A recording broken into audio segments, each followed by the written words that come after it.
Station ಜೊತೆ ಅವರೇ ನಮಸ್ತೆ ಮೇಡಮ್.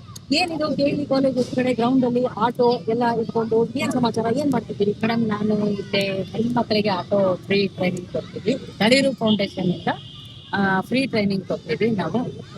ತುಂಬಾ ಕಡು ಬಡ ಹೆಣ್ಣು ಮಕ್ಕಳಿಗೆ ಮಾತ್ರ ನಾವು ಟ್ರೈನಿಂಗ್ ಕೊಡೋದು. ಯಾವ ತರ ಅಂದ್ರೆ, ಅವ್ರಿಗೆ ಎಲ್ಲೆಲ್ಲೋ ಹೋಗಿ ಕೆಲಸ ಕೇಳಿದಾಗ ಕೆಲಸ ಕೊಟ್ಟಿರಲ್ಲ. ಯಾಕಂದ್ರೆ ಆಲ್ಮೋಸ್ಟ್ ಇಲ್ಲಿ ಯಾವ ತರ ಅಂದ್ರೆ ಮೇಡಮ್, ಎಲ್ಲಾ ಸೌಕರ್ಯ ಇರುತ್ತೆ, ಮನೆ ಕಡೆಯಿಂದ ಇರುತ್ತೆ, ನಮಗೆ ಹೆಲ್ಪಿಂಗ್ ಮಾಡೋರು ಯಾರು ಇಲ್ಲ. ಆ ತರ ಹೆಣ್ಮಕ್ಳು ತುಂಬಾ ಜನ ನಮ್ಮ ಹತ್ರ ಬರ್ತಾರೆ. ಅವರು ಏನಪ್ಪಾ ಅಂದ್ರೆ, ಎಲ್ಲಾರ ಕೆಲ್ಸಕ್ಕೆ ಹೋದ್ರೆ ನಿಮ್ ಮಕ್ಕಳು ಕರ್ಕೊಂಡ್ ಬರ್ಬೇಡಿ ಅಂತ ಹೇಳ್ತಾರೆ. ಅವಾಗ ಹೇಳಿದಾಗ ಅವ್ರಿಗೆ ಏನ್ ಮಾಡ್ಬೇಕಂತ ಗೊತ್ತಿಲ್ಲ. ನಮ್ಮ ತಳಿರು ಫೌಂಡೇಶನ್ ಅಲ್ಲಿ ಆ ತರ ಮಕ್ಕಳನ್ನ ಇಟ್ಕೊಂಡು ನಾವು ಟ್ರೈನಿಂಗ್ ಕೊಡ್ತೀವಿ. ಅವ್ರ ಮಕ್ಕಳು ಕರ್ಕೊಂಡ್ ಬಂದಿರ್ತಾರೆ, ಎಷ್ಟೋ ಜನ ಮಕ್ಕಳು ಕರ್ಕೊಂಡಿರ್ತಾರೆ, ಅಲ್ಲಿ ಕೂಡಿಸ್ಬಿಟ್ಟು ಟ್ರೈನಿಂಗ್ ಕಲಿತಾರೆ. ಕಲ್ತಾದ್ಮೇಲೆ ಅವ್ರಿಗೊಂದು ದಾರಿ ದೀಪ ಆಗ್ಲಿ ಅಂತ ಒಂದು ತಳಿರು ಫೌಂಡೇಶನ್ ತುಂಬಾ ಒಂದು ಬಡ ಹೆಣ್ಮಕ್ಳು ತುಂಬಾ ಹೆಲ್ಪ್ ಮಾಡ್ತಾ ಇದಾರೆ. Very good, very good. So ತಳಿರು ಫೌಂಡೇಶನ್ ಮಾಡೋದೇ ಹೆಣ್ಣು ಮಕ್ಕಳಿಗೆ ಆಟೋ ಅಥವಾ ಕಾರ್ ಟ್ರೈನಿಂಗ್ ಕೊಡ್ತಾರೆ. ಇದು 2 ತಿಂಗಳ ಕೋರ್ಸ್ ಮೇಡಮ್ ನಮ್ದು. 2 ತಿಂಗಳಲ್ಲಿ 1.5 ತಿಂಗಳು ನಾವು ಆಟೋ ಟ್ರೈನಿಂಗ್ ಕೊಡ್ತೀವಿ.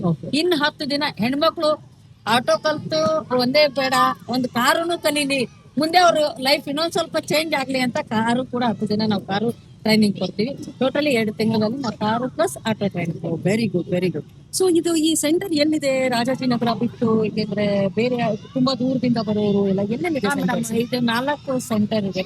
ಒಂದು ರಾಜಾಜಿನಗರ, ಒಂದು ಜೈಮಾಲು, ಒಂದು ಹೆಬ್ಬಾಳ, ಒಂದು ಕೋಣನಕೋಟೆ. ಸೂಪರ್. ಯಾರ್ಯಾರು ಸೇರ್ಕೋಬಹುದು? ಹೇಗೆ ನಿಮ್ಮನ್ನ ಹೇಗೆ ಕಾಂಟ್ಯಾಕ್ಟ್ ಮಾಡ್ಬೇಕು ನಾವು? ಮೇಡಮ್, ಇದರಲ್ಲಿ ನಾವು 18ರಿಂದ 40 ವರ್ಷದ ಇರೋ ಹೆಣ್ಮಕ್ಳಿಗೆ ನಾವು ಆಟೋ ಟ್ರೈನಿಂಗ್ ಹೇಳ್ಕೊಡ್ತಾ ಇದ್ದೀವಿ. ಹಾಗಾಗಿ ನನ್ನ ಕಾಂಟ್ಯಾಕ್ಟ್ ನಂಬರ್ ನಾನು ಸೆಂಡ್ ಮಾಡ್ತೀನಿ, ಹೇಳ್ತೀನಿ.